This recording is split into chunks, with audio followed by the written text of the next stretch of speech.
Bienvenidos a la cafetera, el café está listo para el día de hoy. Hoy vamos a hablar de Rusia y Ucrania. Y cómo el nuevo orden mundial es más evidente y notorio en nuestro planeta.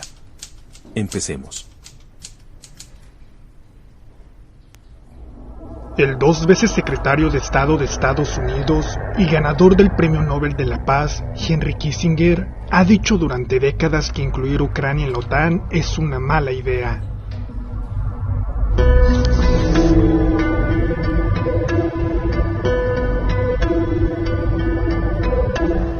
I think the issue of NATO expansion into former republics of the Soviet Union is one that will be one of the key issues of the next year.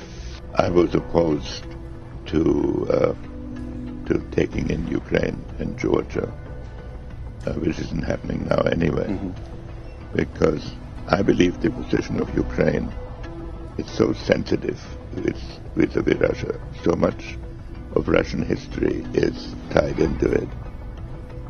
I think we can deal with Russia on issues like the Islamic world, despite what's going on in Syria, on a somewhat cooperative basis. But I would avoid the temptation of mixing into the domestic politics of Russia to the degree that we are sometimes tempted to do. En 2014, Kissinger publicó un artículo en el diario The Washington Post en el que enumeró varias claves sobre la crisis en Ucrania. Occidente debe entender que para Rusia, Ucrania nunca podrá ser simplemente un país extranjero. La historia rusa comenzó en lo que se llamó la Rus de Kiev. La religión rusa se extendió desde allí. Además, advirtió que Ucrania no debería unirse a la OTAN. If the eastern border of NATO is put at the eastern border of Ukraine, it is within 200 miles of Stalingrad and 300 miles of Moscow. And that, given the historic experience of Russia, it's hard to take. So my maybe simple-minded idea is Ukraine should be treated like Austria or Finland, not part of a strategic system. One has to start with an analysis of what Russia represents. And then what we represent, then we can see what can be done. For Russia, historically, Ukraine has been part of their territory at least for 400 years. On the other hand, it is tied in many respects to Europe. So I personally, which is a minority view, I have thought it was unwise to try to include Ukraine in NATO.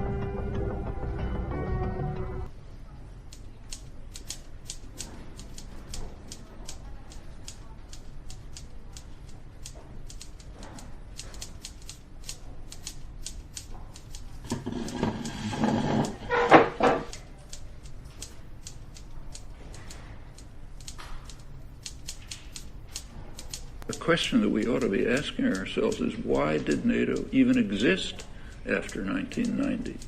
Throughout the whole history of the Cold War, we were told NATO is necessary to defend Western Europe from the Russian hordes, okay? No more Russian hordes. What happens to NATO? It expands, okay?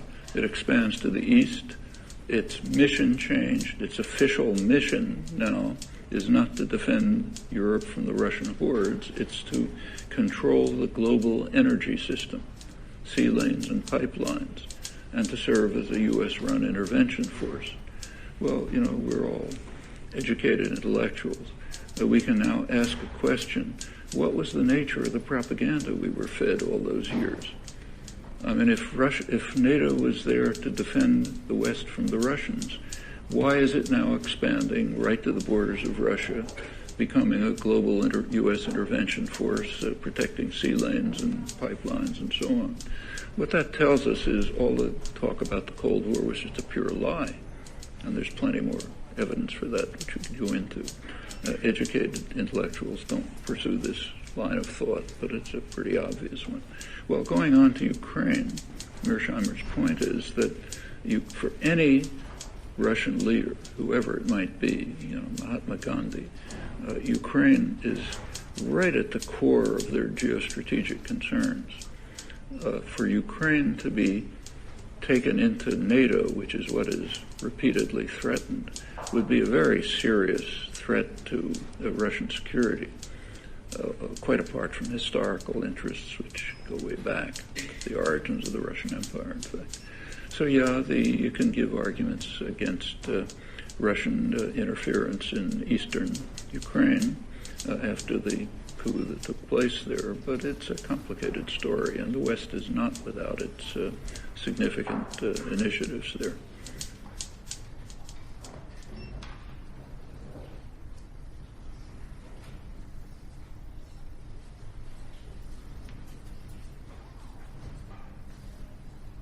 But I actually think that what's going on here is that the West is leading Ukraine down the primrose path. And the end result is that Ukraine is going to get wrecked.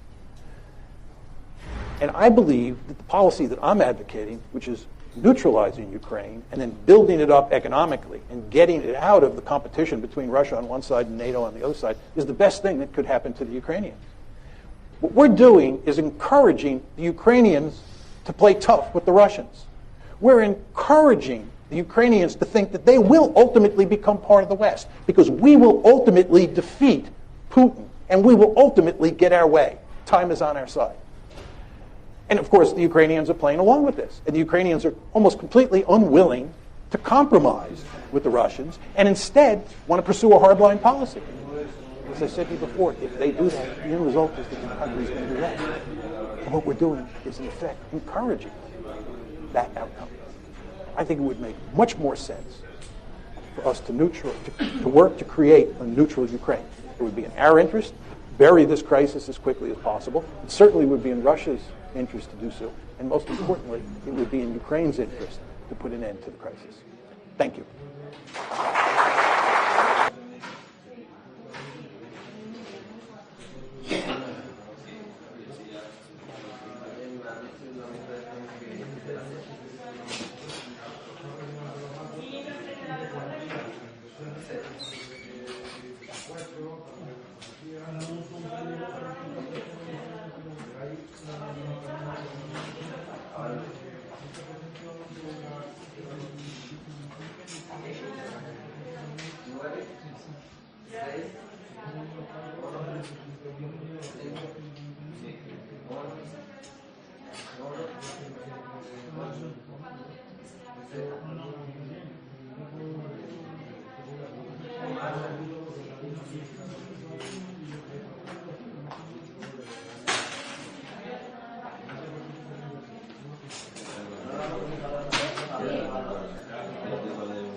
Sí,